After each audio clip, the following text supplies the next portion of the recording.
BJP के जिलाध्यक्ष चंद्रगुप्त सिंह जी चौहान साहब आज हमारे साथ हैं। सलूमर विधानसभा में पूरी ताकत बीजेपी ने झोंक रखी है और आज उनसे बात करेंगे क्या माहौल है और क्या। सर, सबसे पहले तो स्वागत है सर आपका। Thank you dear.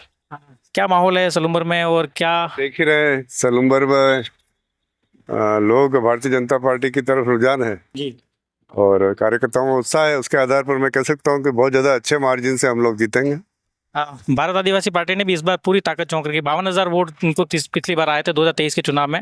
तो उनकी अब ये है कि उनको बीजेपी को हराने के लिए ज़्यादा गैप कवर नहीं करना है, 30,000 का वो कवर करना है। इसके लिए पूरे 2 विधायक, सांसद, सारे प्रत्याशी आसपास की विधानसभाओं के पूरी ताकत से लड़ रहे हैं। तो क्या इस बार चुनौती कुछ है बीजेपी के लिए? नहीं, ट्रायंगुलर फाइट है, ऐसा कुछ नहीं है जी। मैं समझता हूँ जहाँ तक राजनीतिक विश्लेषण के आधार पर मैं कह सकता हूँ कि स्थिति बीजेपी की बेहतर हुई है। कांग्रेस भी यहाँ पर अपनी पुरजोर से लगी हुई है, बाप के कार्यकर्ता भी लगे हुए हैं।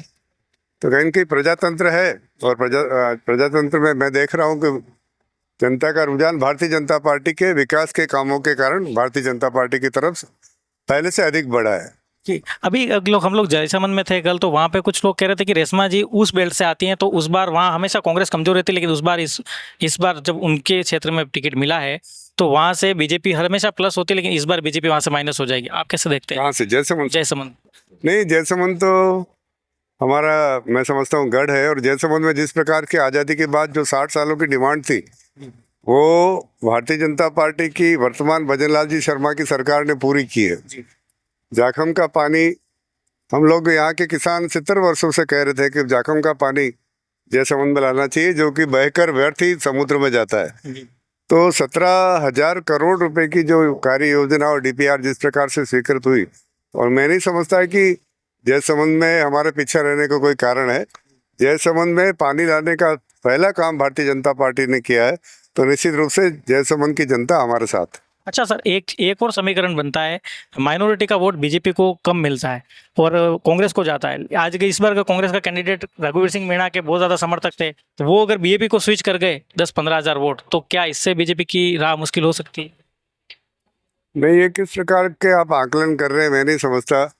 रघुवीर जी यहाँ के सम्मानीय नेता रहे हैं, परंतु मैं नहीं समझता कि राजनीति में किसी के कहने से कोई वोट इधर उधर ट्रांसफर होते हैं। ये कोई कैरम बोर्ड का गेम नहीं है कि काली गोली तेरी और सफेद गोली मेरी और जिधर मर्जी आए स्ट्राइकर से मार दे। ऐसा नहीं होता है। हर व्यक्ति किसी न किसी विचार के प्रति प्रतिबद्ध होते हुए पार्टियों के साथ रहता आया है, रहता आएगा, ऐसी मेरी मान्यता। तो बीजेपी यहाँ आसानी से जीत जाएगी?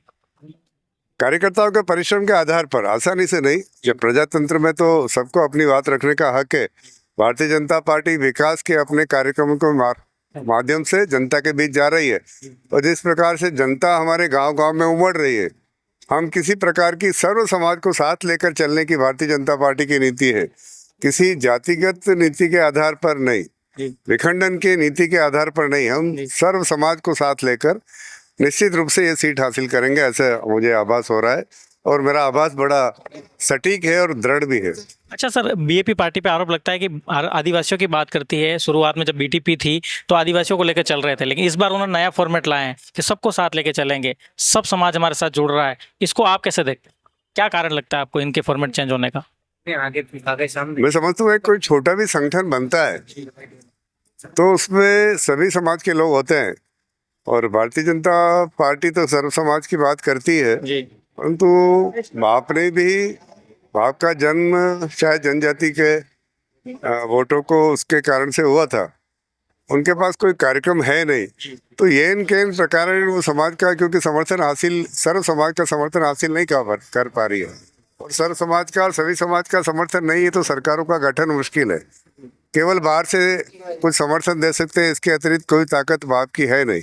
परंतु मैं समझता हूँ इस बार के चुनाव में जनता उन्हें सलूमर से भी नकारेगी और 84 से भी नकारेगी।